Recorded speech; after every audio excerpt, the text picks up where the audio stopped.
What will you be prioritizing if and when you get to the Senate? Okay, I don't know if you're aware of this, but one of the proudest bills that I made when I was in Congress was the Telecommuting Act. That's the work from law, the law that allows you to work from home. Now, when I did that bill, that was in my 7th month in office, and the problem back then was the traffic. I mean, I would go to Makati, from Makati, I'd go to the House of Representatives, it'd take me 3 hours. Then another 3 hours to get back to Makati. So that's 6 hours wasted of your day.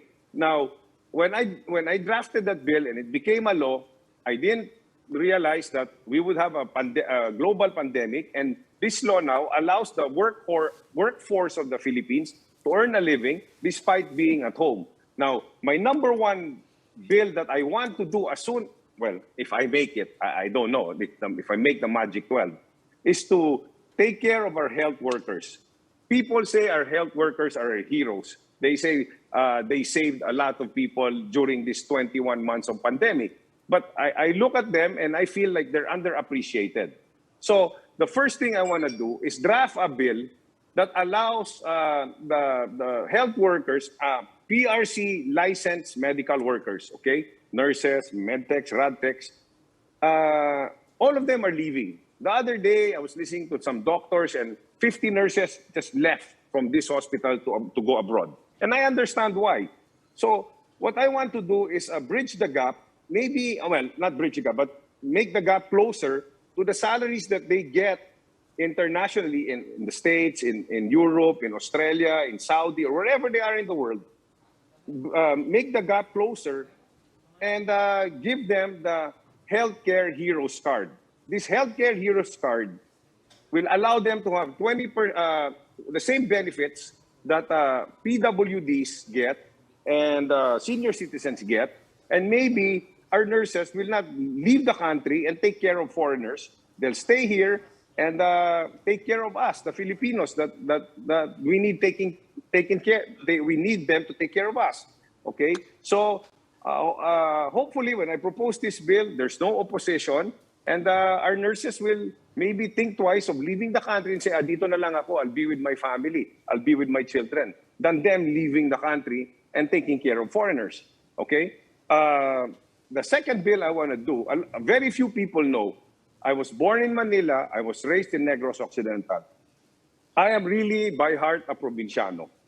And I grew up in the province, and when I lived there and I studied there and I still go back there, I just arrived from there today, I was exposed to a lot of agriculture, farmers.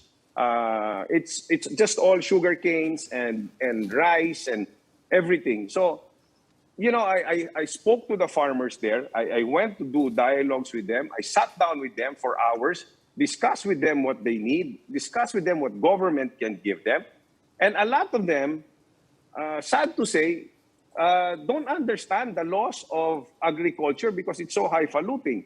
So I'm planning to make it more simple for them because some of them only finished grade 4, grade 5. For them to understand what can they get from government to maximize the benefits they can get. And of course, when I was in Congress, I did the Free Irrigation Services Act, which allows the farmer not to pay for water and have irrigation in their land through the National Irrigation Authority. So government will facilitate that for them. That's the second. The third, this one is kind of close to my heart because when I was teaching Taekwondo, I had a lot of kids that had special abled kids with special abled kids. So ADHD, autistic kids, and if these kids go to regular schools, they're going to be pushed around, they're going to be bullied, and it's going to be traumatizing for them. So I want to propose regional schools, facilities for them with special education teachers, separate them from regular kids, and then give them a chance to become productive members of society. A lot of them are born like that, and then they die like that. So they have no chance of even having a productive life. And I went to this place, Chosen Children's Foundation. It's a very exceptional facility. It's for abandoned kids with physically disabled and mentally challenged children.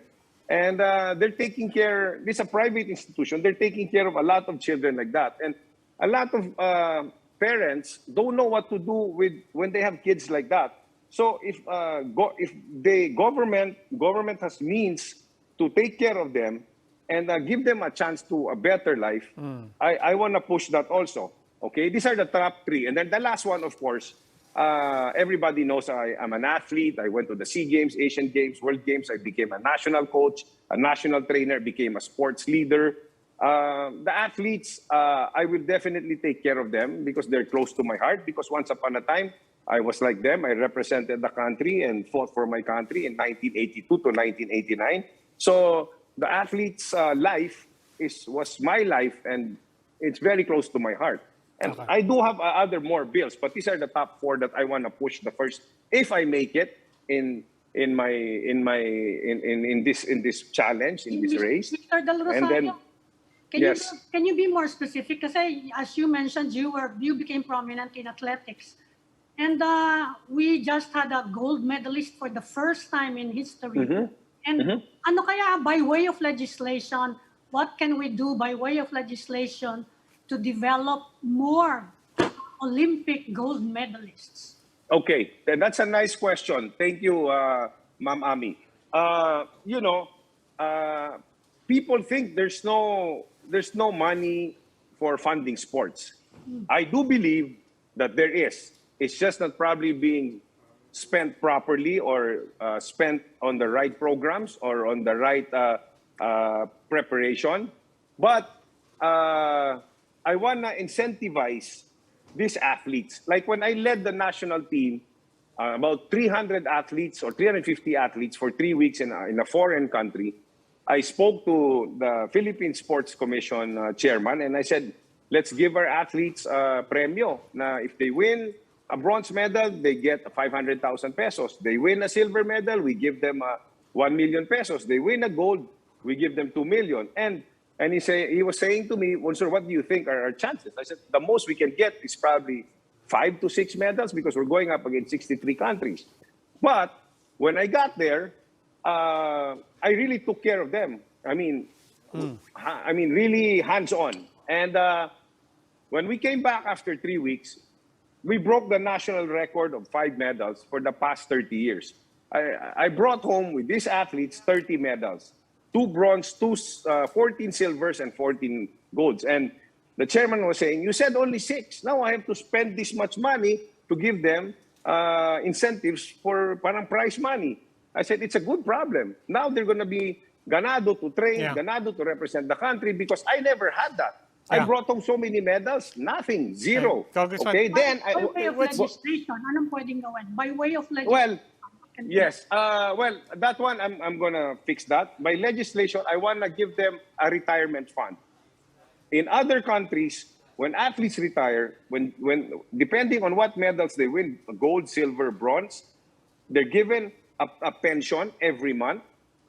Maybe it's 10,000 pesos, maybe it's 15,000, 20, until they die. So somehow, they're secured kahit papano, may tatanggap sila sa pagbigay nila ng karangalan para sa ating bansa. Marami akong atleta na nagbebenta ng medalya nila para lang bumili ng gamot. Nakakalungkot. I know an Olympian who was selling his medal because wala na siyang pambayad sa ospital. We shouldn't treat our athletes like that. I'm very happy, Heidelin Diaz, marami siyang natanggap. She was my athlete when I brought her to that big tournament in Ashgabat, Turkmenistan. Yeah,